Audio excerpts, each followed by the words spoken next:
ইমাম আহমদ ইবনে হাম্বলের নাম শুনেছেন? হাম্বলি মাযহাবের প্রতিষ্ঠাতা।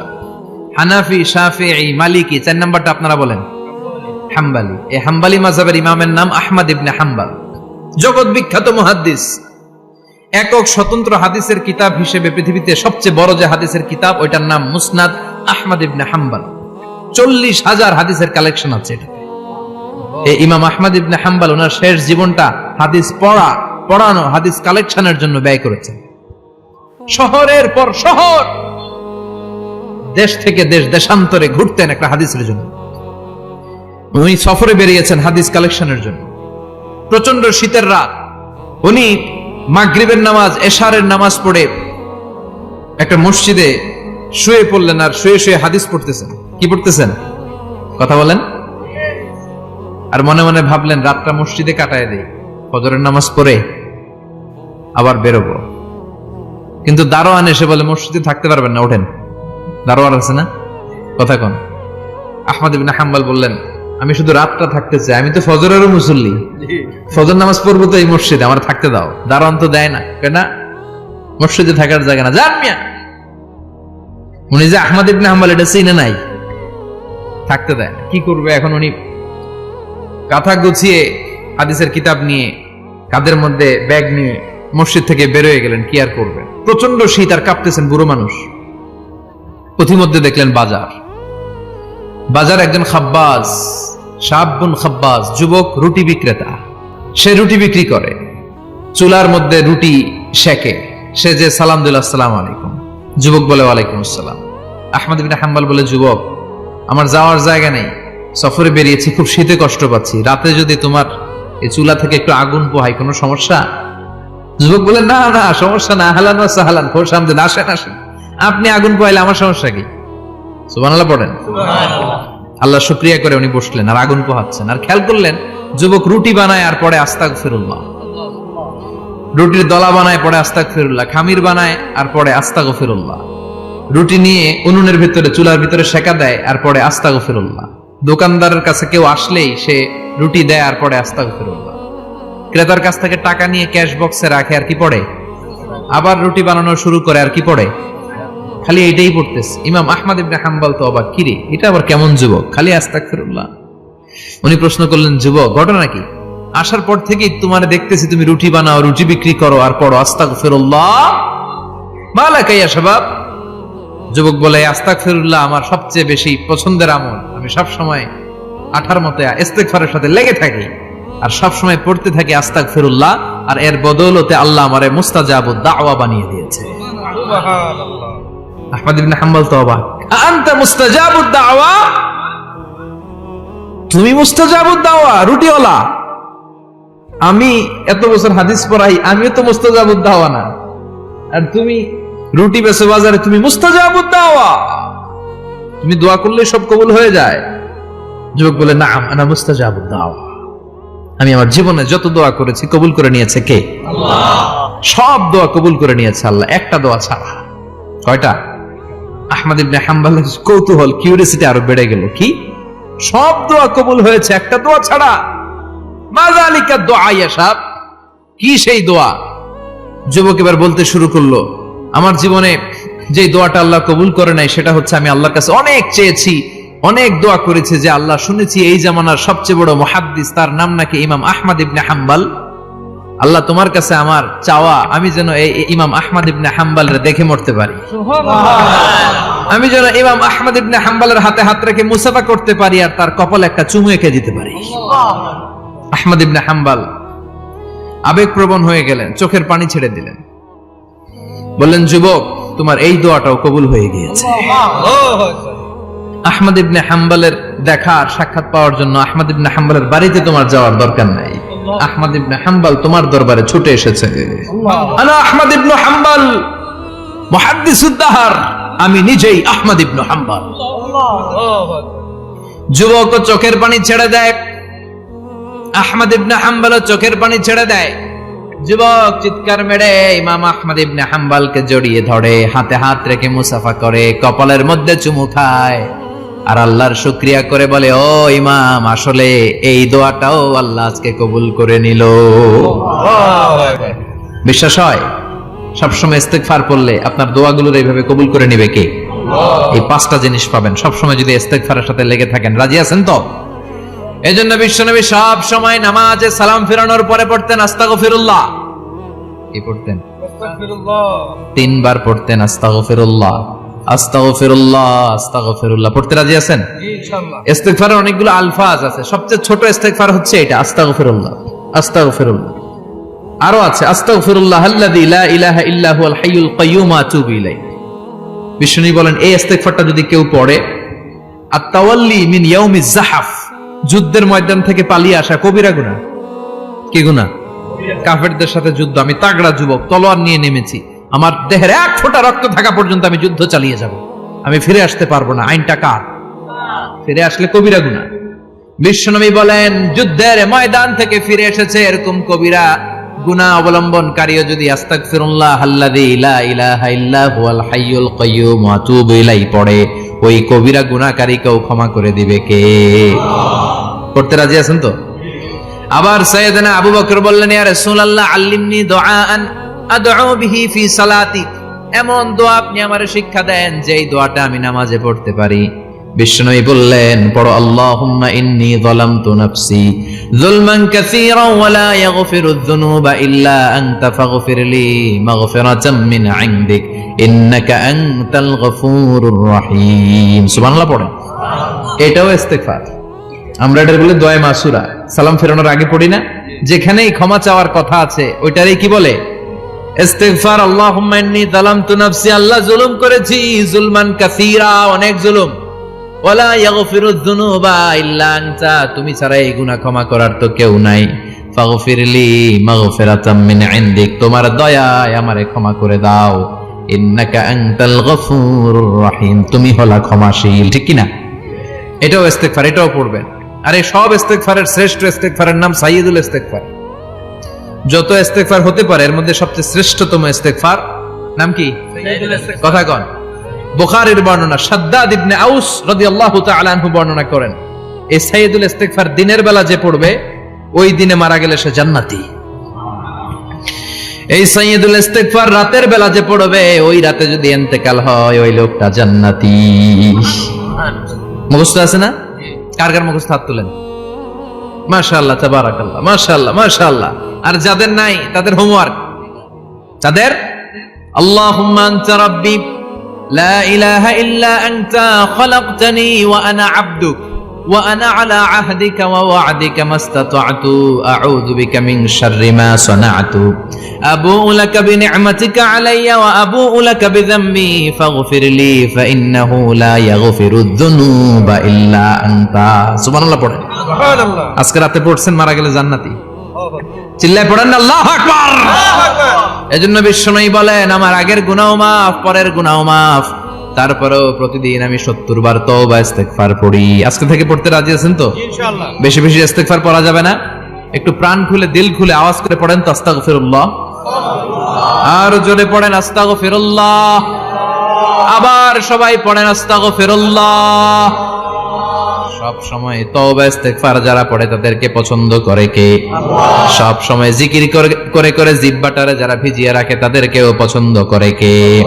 আল্লাহ বলেন ওয়াজকুর রাব্বাকা ফি নাফসিকা তাদাররুআন ওয়া খীফাতান ওয়া দুনাল জাহরি মিনাল কওলি বিল গুদুবি ওয়াল আসাল ওয়া লা তাকুম মিনাল গাফিলিন। সুবহানাল্লাহ পড়েন।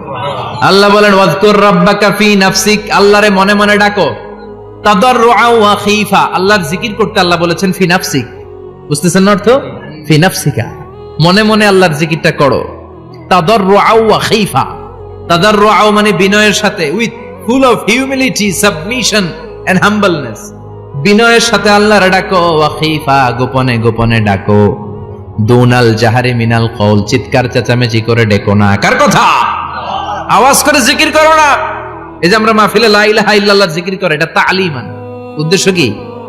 তালিমের জন্য আওয়াজ করে জিকির জায়েজ আছে, কিন্তু ব্যক্তিগত জিকিরের যে ইবাদতটা এটা আস্তে আস্তে হইতে হবে, এটা ভদ্রভাবে হতে হবে, চিল্লাচিল্লি করে নয়। আবার তালিমের জিকির ওইটাও ভদ্রভাবে। ইন্নাল্লাহা জামিল ইউহিব্বুল জামাল, আমার আল্লাহ সুন্দর, আমার আল্লাহর জিকিরের মধ্যেও সৌন্দর্য আছে না নাই? কিন্তু এদেশে জিকিরের ভেতরে লাফালাফি আছে না নাই? বেশি না কম? কি বসেন বসেন, হ্যাঁ বসে যান তো, অনেক ধরনের আছে জিকির। হ্যাঁ বসেন বসেন বসে যান। হ্যাঁ হাইবার আলী, এটা কি আবার জালালি? তো এই যে ইন্নাল্লাহ জামিল ইউহিব্বুল জামাল, আমার আল্লাহ সুন্দর, আমার আল্লাহর জিকিরের মধ্যেও সৌন্দর্য আছে না নাই? তালিমের উদ্দেশ্যে সবাই মিলে জিকির করা যায়, কিন্তু চিল্লাফাল্লা করা যাবে না, লাফালাফি করা যাবে না, মাথা ডানে বায়ে ঝোলানো যাবে না, ঠিক কি না? কিন্তু লাফালাফির জিকির আছে না নাই? লাফাইতে লাফাইতে, হ্যাঁ গাছের আগায় বাঁশের আগায়, আবার যিনি জিকির পরিচালনা করে ওনার কান্দে যাই ওঠে, আছে না নাই? বিশ্বনবী সাহাবাদের নিয়ে জিকির করছেন, সাহাবারা লাফাতে লাফাতে খেজুর গাছের আগায়, হাদিসে আছে না এটা? বিশ্বনবী সাহাবাদেরকে নিয়ে জিকির করছেন, লাফাতে লাফাতে আবু বকর বিশ্বনবীর কান্দের উপরে, আছে হাদিসে আছে? এটা জিকির নয়। কি সুন্দর দেখেন, ইসলাম বোঝা কত সহজ। ওয়াজকুর রাব্বাকা ফি নাফসিকা তাদাররুআ ওয়া খাইফা, গোপনে জিকির করো, ভদ্রতার সাথে বিনয়ের সাথে জিকির করো। ওয়ালা তাকুম মিনাল গাফিলিন দুনাল জাহারি মিনাল কওল, চিৎকার চেঁচামেচি করে জিকির করো না। যারা চিকফাল দিয়ে হই হই হই হই করে, আছে না? হই হই হই হই হই হইয়ের ভিতরে আল্লাহর নাম আছে? হ্যাঁ, এই যে হুই হাই হুই হাই এই স্টাইলের যে জিকির, এটার ভিতরে আমার আল্লাহর নাম আছে? আল্লাহর নাম যদি না থাকে ওইটা জিকির হবে? কথা বলেন। বিষ্ণু বললেন খবরদার, চিৎকার চেঁচামেচি করে লাফালাফি করে যারা জিকির করে এরা মনে করে আল্লাহ কানে শুনে না। কথা বলেন। আপনি গোপনেও আল্লাহর ডাকলে আপনার ডাকে সাড়া দিবে কে? এজন্য রাব্বুল আলামিন বলেন ফাযকুরুনি আযকুরকুম ওয়াশকুরুলি ওয়ালা তাকফুরুন, বান্দা আমার জিকির তোমরা করো, আমিও তোমাদের জিকির করব, ঠিক কি না? আমরা যদি আল্লাহর জিকির করি আমাদের জিকির করে কে? সুবহানাল্লাহ কইবেন না? আমরা আল্লাহর জিকির করে, আল্লাহ নাকি আমাদের জিকির করে, জানো তো কথা এটা।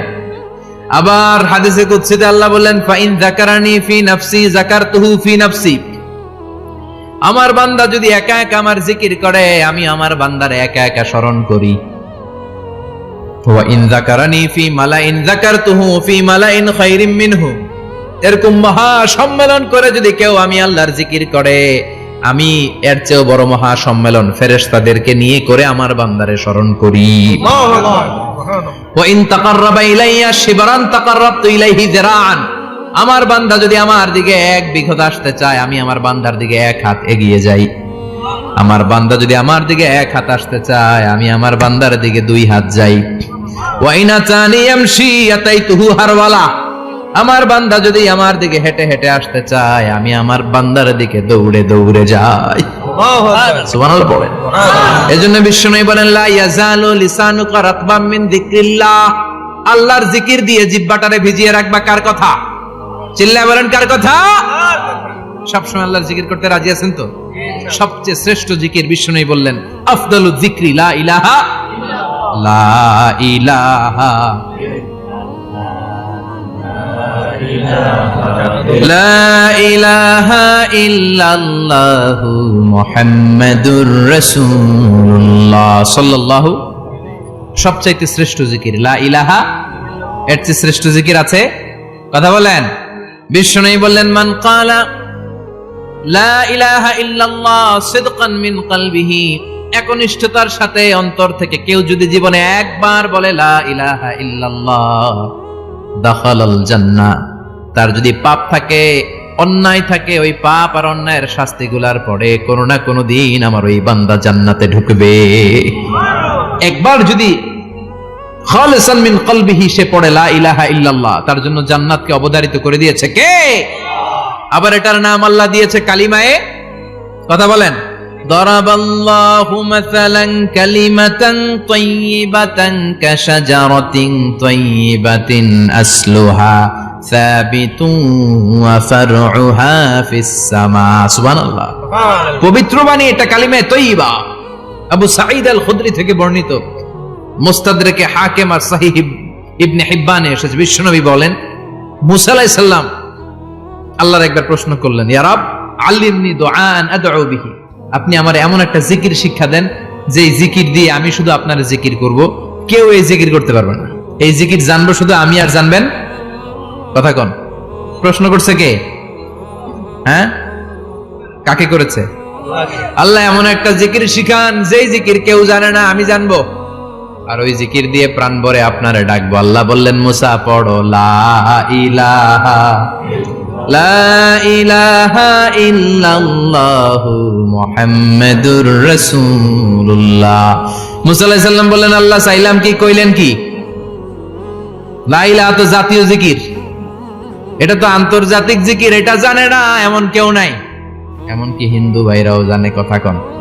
আল্লাহ আমি তো চাইছিলাম এক্সক্লুসিভ, আমার জন্য স্পেশাল, এর চেয়ে সুন্দর আর কেউ জানবে না, এত সুন্দর একটা জিকির আপনি দিবেন, এটা আমি ডাকবো আপনারে আর আপনি শুনবেন। আল্লাহ বললেন, মুসা এর চেয়ে দামি আমার কাছে নাই।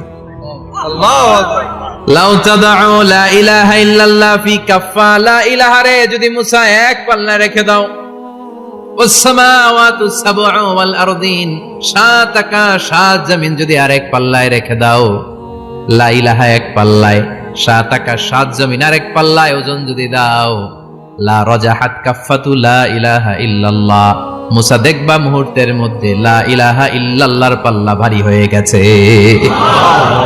সাত আকাশ সাত জমিন এক পাল্লায়, শুধু লা ইলাহা ইল্লাল্লাহ আরেক পাল্লায়, মুহূর্তে লা ইলাহার পাল্লাটারে ভারী করে দিবে কে? এটা বিপ্লবী বাণী। আমরা এটার ভিক্ষার মধ্যে লাগাইছি। এখন ভিক্ষা করার সময় লা ইলাহা আছে না নাই? একটা টাকা দিয়া যান, আমি গরিব ইনসান, আখিরাতে সওয়াব পাইবেন পাহাড় সমান। একটা টাকা দিয়া যান, আমি গরিব ইনসান, আছে না নাই? জুমার নামাজের সময় ভিক্ষা করে, একটা টাকা দিয়া যান, আর লা ইলাহার জিকির লগে, আছে না নাই? এটা আমরা ভিক্ষার জিকির বানাইছি, এটা তো বিপ্লবী বাণী। এই বাণীর পক্ষে যারা, তারা ন্যায় আর সত্যের পক্ষে চিল্লায় বলেন ঠিক কিনা? এই বাণীতে যারা বিশ্বাস করে তারা এক আল্লাহর সামনে মাথা নত করে দেয়, গোটা পৃথিবীর কোন শক্তির সামনে ওই মাথা নত হয় না, ঠিক কিনা? এই লা ইলাহা যারা আমরা মানি, আল্লাহ ছাড়া কারো সামনে মাথা নত করব? কোন শক্তি আমাদের মাথা নত করাতে পারে না। বিপ্লবী বাণী, এটা সংগ্রামী বাণী। এই বাণী এমন বিপ্লব তৈরি করে গোটা বিশ্ব পাল্টে দেয়। এই লা ইলাহার ব্যাখ্যা করেছেন সাইয়্যিদ কুতুব শাহীদ তার তাফসিরে। নাম শুনছেন? কি নাম তাফসিরের? ফি জিলালিল কুরআন। ফি জিলালিল কুরআন লিখে উনি মিশর কাঁপিয়ে দিলেন। তিনি গোটা বিশ্বের জাহালাতকে তার তাফসিরের লেখনীর মধ্যে দিয়ে তুলে এনেছেন। আর বলেছেন, আল্লাহর আইন ছাড়া পৃথিবীর বুকে কোনো আইন চলবে না। তার তাফসির পরে মিশরের সব যুবকরা রাস্তায় নেমে এলো। আন্দোলনের চোটে পুরো মিশরে উত্তাল গণ আন্দোলন। ইনিল হুকমু ইল্লা লিল্লাহ, আল্লাহর জমিনে আল্লাহর আইন ছাড়া কিছু চলবে। পুরো মিশর টালমাটা, সরকার টালমাটা। সরকার প্রধান ছিল জামাল আব্দুল নাসের, কয়ডারে জেলেবর। তখন হকের কথা বললে জেলখানা আছে না নাই? সাইয়্যিদ কুতুব শাহীদের জেলখানায় ভরা হলো। ওনার জেলখানায় ভরার পরে আন্দোলন আরো 3 গুণ বেড়ে গেল। কায়রোর রাস্তায়, মিশরের রাস্তায় রাস্তায় ইসলাম প্রেমিক, কোরআন প্রেমিক যুবকদের আন্দোলন। পুরো আন্দোলনে মিশর কেঁপে উঠল।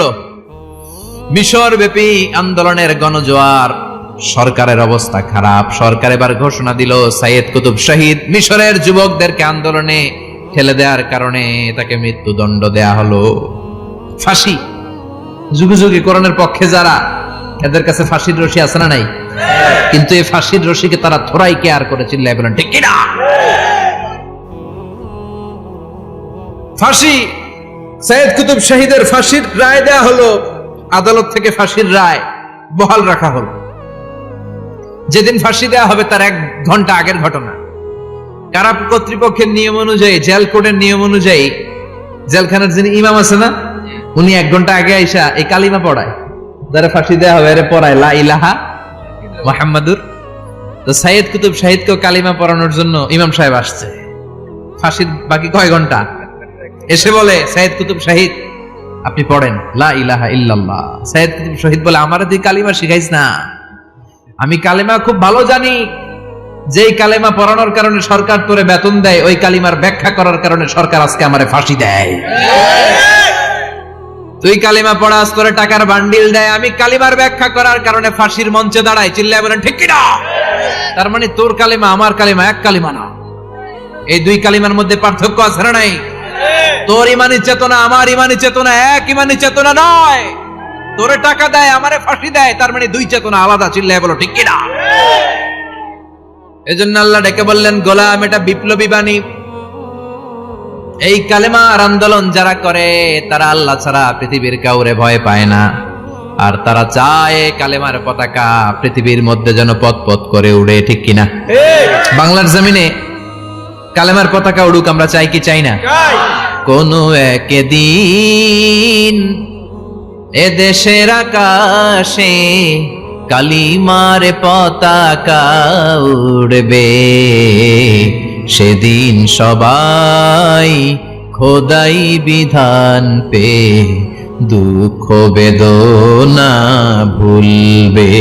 কোনো একদিন এদেশের আকাশে কালিমার পতাকা উড়বে, সেদিন সবাই খোদাই বিধান পে দুঃখ বেদনা ভুলবে। চিৎকার করে বলেন ঠিক কিনা? এই কালেমার সমাজ যদি হয়, ওই সমাজে কেউ লাঞ্ছিত হবে না, ওই সমাজে কোনো নারী নিগৃহীতা হবে না, ওই সমাজের কোনো কাজের মেয়েরা ধর্ষিত হবে না, ওই সমাজে দুর্নীতি থাকবে না, ঘুষ থাকবে না, চাঁদাবাজি থাকবে না, টেন্ডারবাজি থাকবে না। সমাজটারে শান্তি দিয়ে সমৃদ্ধ করে দিবে কে? এজন্য সব সময় জিকির করতে হবে একজনের। চিল্লায় বলেন তিনি কে? আল্লাহ। শ্রেষ্ঠ জিকির হচ্ছে লা ইলাহা ইল্লাল্লাহ। করতে রাজি আছেন? সব সময় জিকিরটা করতে রাজি আছেন? Every night and every day, every night and every day, never forget to say la ilaha illallah, never forget to say la ilaha illallah. পড়েন, every night and every day, every night and every day, never forget to say la ilaha illallah, never forget to say la ilaha illallah, never forget to say la ilaha illallah. When you're walking down the street, use your time and repeat and say in every heartbeat la ilaha illallah. When you're walking down the street, use your time and repeat and say in every heartbeat la ilaha illallah. Every night and every day, every night and every day, never forget to say la ilaha illallah. চিল্লায় বলেন ঠিক কিনা? দিনে রাতে যে কোনো মুহূর্তে আমাদের জিহ্বার মধ্যে থাকবে কি? কথা বলেন, জিহ্বায় থাকবে কি? এজন্য বিশ্বনবী বললেন, আফদালুয যিকরি লা ইলাহা ইল্লাল্লাহ, আল্লাহর কাছে সবচাইতে প্রিয় জিকির হলো লা ইলাহা ইল্লাল্লাহ। আবার বিশ্বনবী বললেন, আহাব্বুল কালামে ইলাল্লাহি আরবাআ, আল্লাহর কাছে সবচাইতে প্রিয় কথা হলো চারটা। কয়টা? সুবহানাল্লাহ, আলহামদুলিল্লাহ, লা ইলাহা ইল্লাল্লাহ। সুবহানাল্লাহ,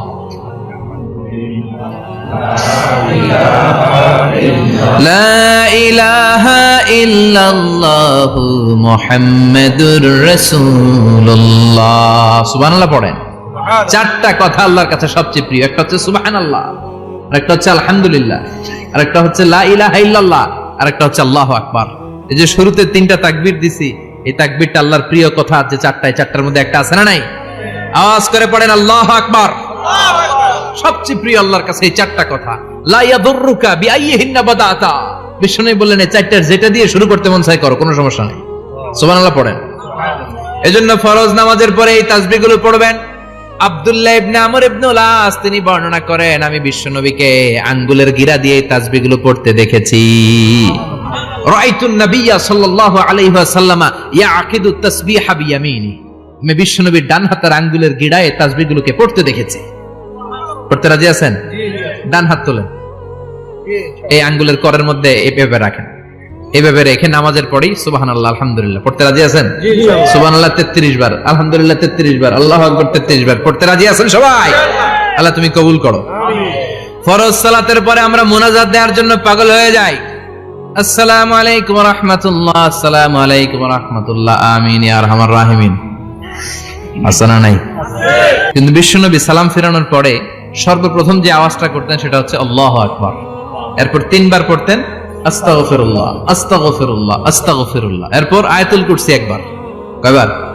মান ক্বারা আয়াতুল কুরসি দুবুরা কুল্লি সালাতিন মাকতুবা লাম ইয়ামনাহু মিন দুখুলিল জান্নাতি ইল্লাল মাউত। প্রত্যেক ফরজ সালাতের পরে যে একবার আয়াতুল কুরসি পড়ে তার জান্নাতে ঢোকার ক্ষেত্রে আর কোনো বাধা থাকে না, একটা জিনিস ছাড়া, সেটা হচ্ছে মরণ। লোকটা মরে না তাই জান্নাতে যায় না, মরলেই জান্নাতি। আল্লাহু আকবার। এরপরে 33 বার সুবহানাল্লাহ, 33 বার আলহামদুলিল্লাহ, 33 বার আল্লাহু আকবার। সবশেষে মিলাবেন লা ইলাহা ইল্লাল্লাহ ওয়াহদাহু লা শারীকা লা লাহুল মুলকু ওয়া লাহুল হামদু ওয়া হুয়া আলা কুল্লি শাইইন কাদির।